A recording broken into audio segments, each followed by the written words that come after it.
अर्जुन पहुंचे युद्धभूमि में। उधर कौरव सेना की इस शर्मनाक हार से कर्ण उत्तेजित हो गया। उसने एक विशाल सेना तैयार की और विराटनगर पर पुनः आक्रमण कर उनकी 60,000 गायों को पकड़ लिया। यद्यपि विराट का राजकुमार उत्तर महान योद्धा था, किंतु उसका सारथी दुःशासन के विरुद्ध युद्ध करते हुए मारा गया था, इसलिए अच्छे सारथी के बिना वह युद्धभूमि में जाने में असमर्थ था। जब बृहन्नला बने अर्जुन को राजकुमार की दुविधा का पता चला तो उन्होंने द्रौपदी द्वारा राजकुमार के पास संदेश भेजा। द्रौपदी ने राजकुमार उत्तर को बताया, राजकुमार, आपकी बहन का संगीताचार्य बृहन्नला महान पांडु पुत्र अर्जुन का 11 सारथी रह चुका है, आप उसे अपना सारथी बनने के लिए कहें। राजकुमार ने द्रौपदी की सलाह मानते हुए बृहन्नला को अपना सारथी बना लिया। अर्जुन राजकुमार उत्तर के सारथी बनकर युद्धभूमि में जा खड़े हुए। लेकिन कर्ण की विशाल सेना देखकर राजकुमार घबरा गया और अर्जुन से रथनगर की ओर मोड़ने को कहा। अर्जुन बोले, राजकुमार, हमें दुश्मन की सेना को अपनी सीमा से बाहर खदेड़ना है। एक क्षत्रिय होकर युद्धभूमि से पीठ दिखाकर भागना आपको शोभा नहीं देता।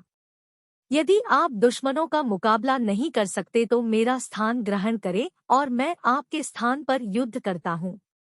राजकुमार अर्जुन का सुझाव मान गया और तब अर्जुन ने रथ को एक पेड़ के पास लाकर खड़ा कर दिया। रथ से उतरकर अर्जुन ने मिट्टी हटाकर अपने दिव्यास्त्र निकाले, जो उन्होंने विराटनगर आने से पूर्व छिपाए थे।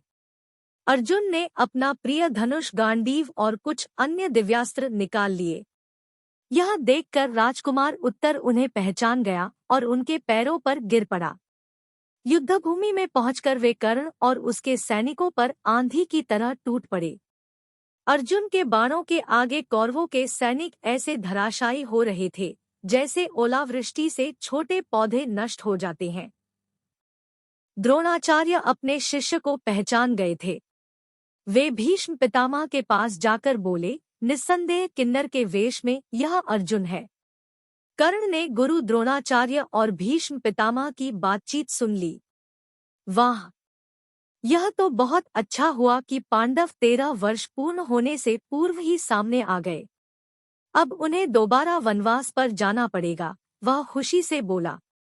उसने दुर्योधन को यह बात बताई तो दुर्योधन की बाछें खिल गई। तब भीष्म पितामह ने बीच में हस्तक्षेप करते हुए कहा, राजकुमार, तुम्हें भ्रम हो रहा है। पांडवों के वनवास की अवधि पूरी हो चुकी है।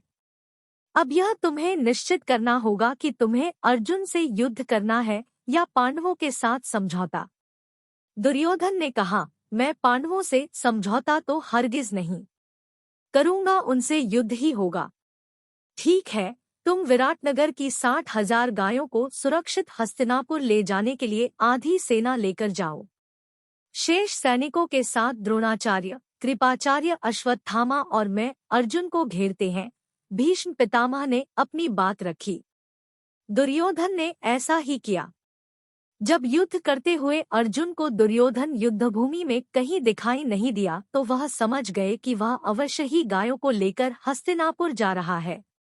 इसलिए अर्जुन ने राजकुमार उत्तर से रथ को हस्तिनापुर की ओर तेजी से बढ़ाने को कहा।